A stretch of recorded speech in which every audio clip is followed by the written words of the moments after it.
ഇന്ന് നമ്മൾ ബീഫ് ബിരിയാണിയാണ് ഉണ്ടാക്കാൻ പോകുന്നത്. അതിനൊരു ചട്ടി വെച്ചിട്ടുണ്ട്.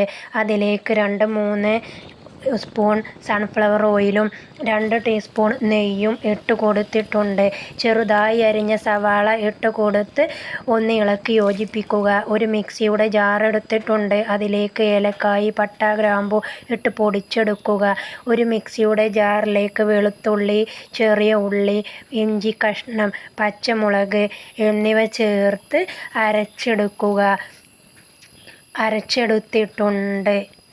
അപ്പം ഉള്ളി റെഡിയായി കോരിയെടുത്തിട്ടുണ്ട്. 2-4 അണ്ടിപ്പരിപ്പ് ഇട്ട് കൊടുത്ത് വറുത്ത് കോരിയിട്ടുണ്ട്. അതുപോലെ 3-4 മുന്തിരിയും വറുത്ത് കോരിയിട്ടുണ്ട്. ഇതിലേക്ക് മല്ലിച്ചപ്പ്, പുതിന, കറുകപ്പട്ട എന്നിവ ഇട്ട് അതുപോലെ ഗ്രാമ്പൂ, പട്ട, ഏലക്കായി പൊടിച്ചതും ചേർത്ത് നല്ലതുപോലെ ഒന്ന് മിക്സ് ചെയ്ത് എടുക്കുക. ഒരു കുക്കർ എടുത്തിട്ടുണ്ട്.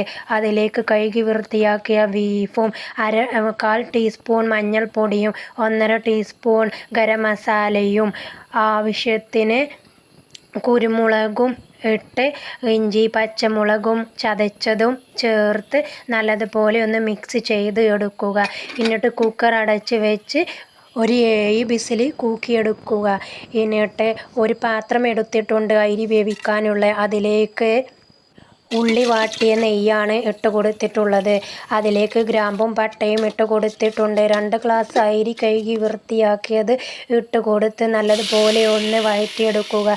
2 ഗ്ലാസ് അരിക്ക് 1.5 ഗ്ലാസ് വെള്ളം എന്നുള്ള രീതിയിൽ 3 ഗ്ലാസ് വെള്ളം ഇട്ട് കൊടുത്തിട്ടുണ്ട്. ആവശ്യത്തിന് ഉപ്പും ഇട്ട് വെളുത്തുള്ളി ഇഞ്ചി ചതച്ചതും ഇട്ട് കൊടുത്ത് നല്ലതുപോലെ ഒന്ന് മിക്സ് ആക്കുക. അങ്ങനെ ചോറ് റെഡി ആയിട്ടുണ്ട്. ഇനി നമുക്ക് മസാല കൂട്ടാനുള്ള പാത്രം വെച്ചിട്ടുണ്ട്. അതിലേക്ക് നെയ്യ് ഒഴിച്ച് കൊടുത്തിട്ടുണ്ട്.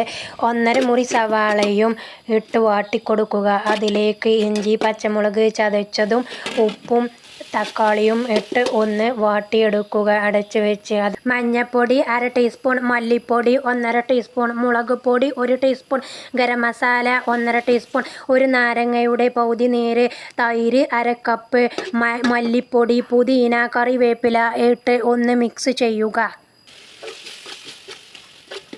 അതിലേക്ക് വേവിച്ച് വെച്ച ഇറച്ചി ഇട്ട് കൊടുക്കുക. എന്നിട്ട് ഒന്ന് മിക്സ് ചെയ്തെടുക്കുക. എന്നിട്ട് അടച്ച് വെച്ച് വേവിച്ചെടുക്കുക. ഒന്ന് വെന്തിട്ടുണ്ട്. അപ്പോൾ ഇനി നമുക്ക് ഇതിലേക്ക് ചോറിട്ട് കൊടുത്ത് അതിൻ്റെ മേലെ ഉള്ളി എന്തൊക്കെ ഇട്ട് കൊടുത്ത് കുറച്ച് നെയ്യും ഒഴിച്ച് കൊടുത്ത് ഇനി നമുക്ക് അതിൻ്റെ മേലെ ഒന്ന് ഒട്ടിച്ച് കൊടുത്തിട്ടുണ്ട്. ഇനി നമുക്ക് ഒരു 15 മിനിറ്റ് വേവിച്ചെടുക്കുക. അങ്ങനെ വെന്തിട്ടുണ്ട്. അങ്ങനെ നമ്മളുടെ ബീഫ് ബിരിയാണി റെഡിയായി.